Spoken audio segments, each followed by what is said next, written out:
Hey there, what a week it's been.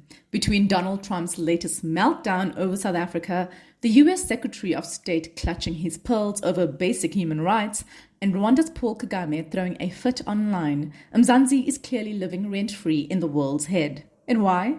Because we did the unthinkable. We stood up for what's right, we held power to account, we played our part in global justice. But South Africans don't just endure the drama, we dance through it. Our latest trick, turning global outrage into a meme fest. More on this later. In other news, a rare sighting in South African politics, actual compromise. The GNU has reached a deal on the NHI showing that, shockingly, political maturity is possible, while the Grammys gave us some entertainment reprieve. So, let's dive into these stories and more in this week's wrap, brought to you by myself, Verashni Pillay, and the Explained Curza team. First up in our take, while US politics is descending into some nightmare version of The Handmaid's Tale, South Africa's opposing political parties have managed to come together rather maturely. The Government of National Unity has finally reached a breakthrough on the controversial National Health Insurance Plan, the NHI. After months of drama, the ANC and DA have reportedly agreed to tweak the NHI Act, specifically Section 33, which would have banned medical aids from covering treatments provided by the NHI. That clause was a major sticking point, with critics warning it would wipe out the private healthcare sector. So what's changing? The biggest shift is in Section 33, which bans medical aid schemes from covering services provided by the NHI. DA leader John Steenhuisen confirmed the compromise, saying, "We will not be part of the destruction of private medical aids." The deal was struck behind the scenes talks between Planning, Monitoring and Evaluation Minister Maropene Ramakgopa, Health Minister Aaron Matsoledi, and Steenhuisen at last week's Cabinet Lekgotla. President Cyril Ramaphosa has reportedly backed the proposal. So what does this actually mean? Medical aids stay, they won't be scrapped when the NHI kicks in. A ministerial body will now figure out how private healthcare and the NHI can coexist. That is the new advisory council. The Department of Health will also iron out the finer details and integrate the changes into the government's medium-term development plan. In terms of funding options, the government is open to discussing how the private sector can be involved in a way that makes sense. But not everyone's convinced. The Solidarity Trade Union is going ahead with its legal battle, arguing that the NHI is unconstitutional and completely vague on how it will be funded. We hear the concerns, but we can't help but side-eye Solidarity for their negativity, given that they are linked to AfriForum, who caused the massive drama with Donald Trump's hysteria of our land reform policy this week. We're still pretty impressed at how our parties have worked out a compromise on this one. And for now, medical aid members can breathe easy. But watch the space. Meanwhile, South Africans are laughing, dancing their way through Trump's insults. Insult us and sure, we'll take it hard, but we'll also create a meme, and that meme will probably involve dancing. This week, US President Donald Trump took to social media to express concerns about South Africa, stating that terrible things are happening there. The leadership is doing some terrible things, horrible things. South Africans have a long-standing tradition of responding to political drama with humor, and this was no different. People took Trump's vague, ominous statement and turned it into a viral moment of joy. The overwhelming theme? Videos of white people getting down on the dance floor with the caption, "There are horrible things happening in South Africa." Meanwhile, cue awkward yet enthusiastic dance moves. It makes sense. We are, after all, a country known for literally dancing, toy-toying, as a form of protest. And honestly, if terrible things involve a dance floor filled with questionable footwork and unbothered South Africans of all colors living their best lives, then long may the horror continue. Not to be outdone by Trump, US Senator Marco Rubio also jumped on the South Africa is doing bad things bandwagon. In a now viral post, Rubio dramatically announced, "I will not attend the G20 summit in Johannesburg. South Africa is doing very bad things, expropriating private property, using G20 to promote solidarity, equality, and sustainability." In other words, DEI and climate change, DEI meaning diversity. That's right, folks. Rubio is furious that South Africa is out here promoting solidarity, equality, and sustainability, three things that to the rest of the world sound suspiciously like good governance. But according to Rubio, those are code words for woke nonsense, also known as basic human decency. The internet wasted no time in roasting this take, with political commentator David Moskrop dropping the perfect clapback saying, "Imagine saying you won't go to South Africa because it's not racist enough." It's clear that while some leaders might see doom and gloom, South Africans will always find the silver lining and probably make a joke about it. P.S. More about the politics of the story later in this week's wrap. In Eskom news, our 10 months of uninterrupted electricity supply is no more. Following Eskom's implementation of Stage 3 load shedding last weekend, Eskom Sepush developers may be happy with the traffic to their rebranded More Than a Load Shedding app. The rest of the country, more grumbling and annoyance as they dust off their generators. Last Friday, the power giant put out a high-risk alert statement for load shedding at short notice, calling it a potentially temporary setback. Come 5 p.m., and they made good on their promise. Stage 3 was implemented until its suspension on Sunday, making South Africans both sigh in relief and look around the corner in fear of the next bout of darkness. So why did this happen? Energy Minister Hosienso Ramakgopa said a confluence of factors have led to the return of Mzansi's shame, including a large number of generation units being offline for planned maintenance ahead of winter, the breakdown of 6 units, forcing the use of diesel-burning open-cycle gas turbines to keep the lights on, and a subsequent depletion of emergency reserves. But another theory has been making the rounds. Eskom requested a 36% tariff increase for the 2025-26 financial year from the National Energy Regulator of South Africa. They were given only a 12.7% increase, less than half of what they asked for. Could this be why they're now throwing their Stage 3 toys out of the cot? For now, Eskom says the grid is stable again, but South Africans know better than to trust a flickering light bulb. With winter around the corner and maintenance still ongoing, further load shedding is always on the table. So what's the plan? Perhaps tonight's sauna will give us an idea. But in the meantime, stock up on candles, dust off the gas stove, and keep Eskom Sepush notifications on. While geopolitics is dominating the news cycle, it's nice to escape into a night of music hosted by local homeboy Trevor Noah. The 2025 Grammys went down in LA on Sunday night, or stupid o'clock Monday for us in South Africa. Shout out to the sleep-deprived fans. At long last, the Recording Academy gave Beyoncé her overdue Album of the Year win for Cowboy Carter. Took them 3 snubs, a record-breaking Grammy count, and probably some sacred candle rituals to get there, if you know, you know. She's also the first black woman to win since Lauryn Hill in 1999 because the Grammys seem to run on a once-per-generation policy. Kendrick Lamar swept the night. 5 nominations, 5 wins, including Record and Song of the Year, all for Not Like Us, his scathing takedown of Drake. The entire industry was chanting its lyrics, yes, those ones, while Kendrick raked in trophies. Drake's lawyers probably had a group crisis call. The Grammys have long fumbled diversity, but Recording Academy CEO Harvey Mason Jr. notes they've been hard at work fixing it since 2019. 2/3 of voters are now fresh recruits, 40% are people of color, and they've added 3,000 women.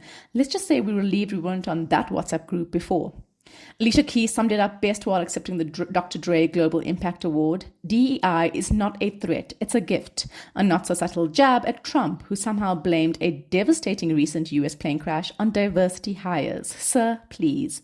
Newcomers like Chapel Rowan, Sabrina Carpenter, and Deutsche lit up the night, with Rowan using her moment to highlight a serious issue: how new artists cannot afford health care. Winning a Grammy is cool, but seeing a doctor, now that's clearly the dream in a country that just doesn't seem to care enough for working class people.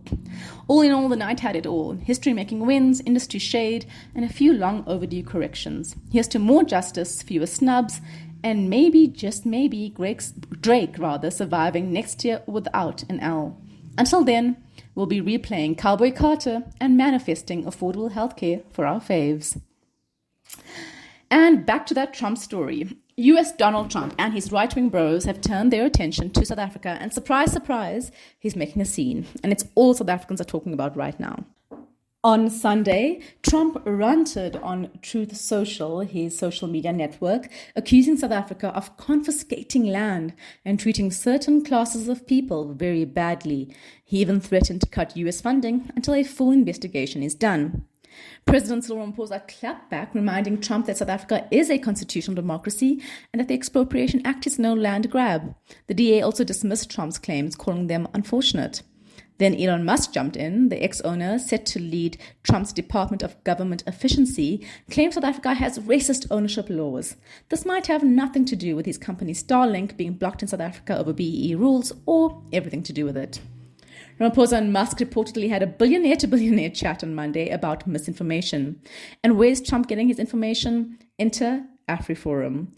The Afrikaner lobby group has long claimed a white genocide is happening in South Africa, despite this being debunked.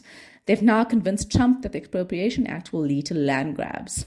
Ironically, after Trump's threatened to cut aid, AfriForum backpedaled, urging him to target ANC leaders instead of all South Africans.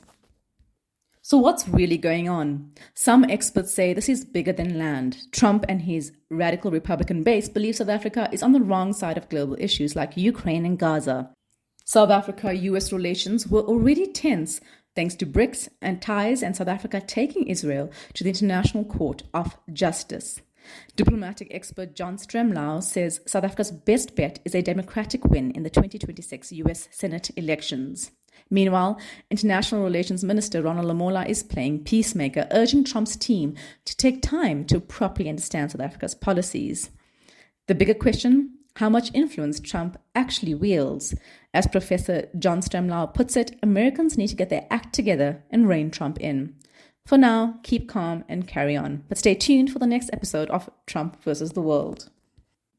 Meanwhile, it's time for the State of the Nation address in a few hours. A year ago, the ANC ruled alone. Fast forward to today, and we have a government of national unity, a 10-party political experiment trying to keep the country afloat.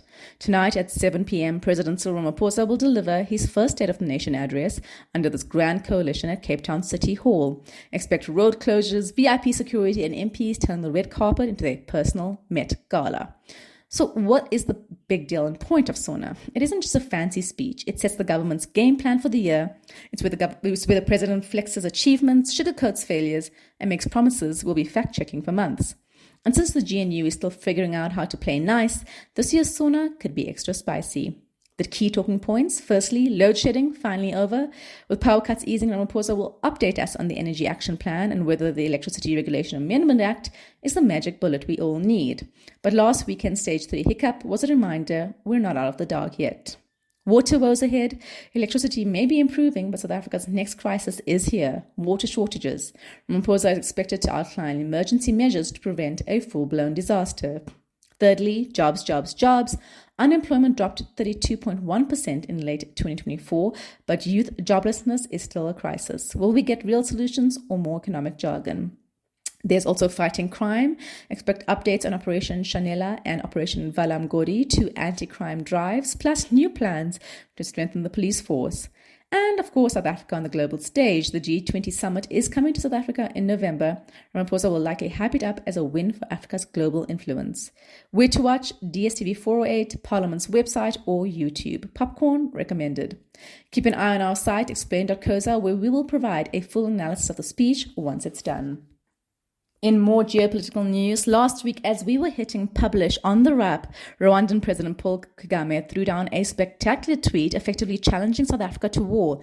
The situation has since heated up, so we thought we'd break it down for you further this week. As you may remember, 14 South African National Defence Force soldiers have been killed in the Democratic Republic of Congo in recent weeks, attacks linked to Rwanda-backed M23 rebels.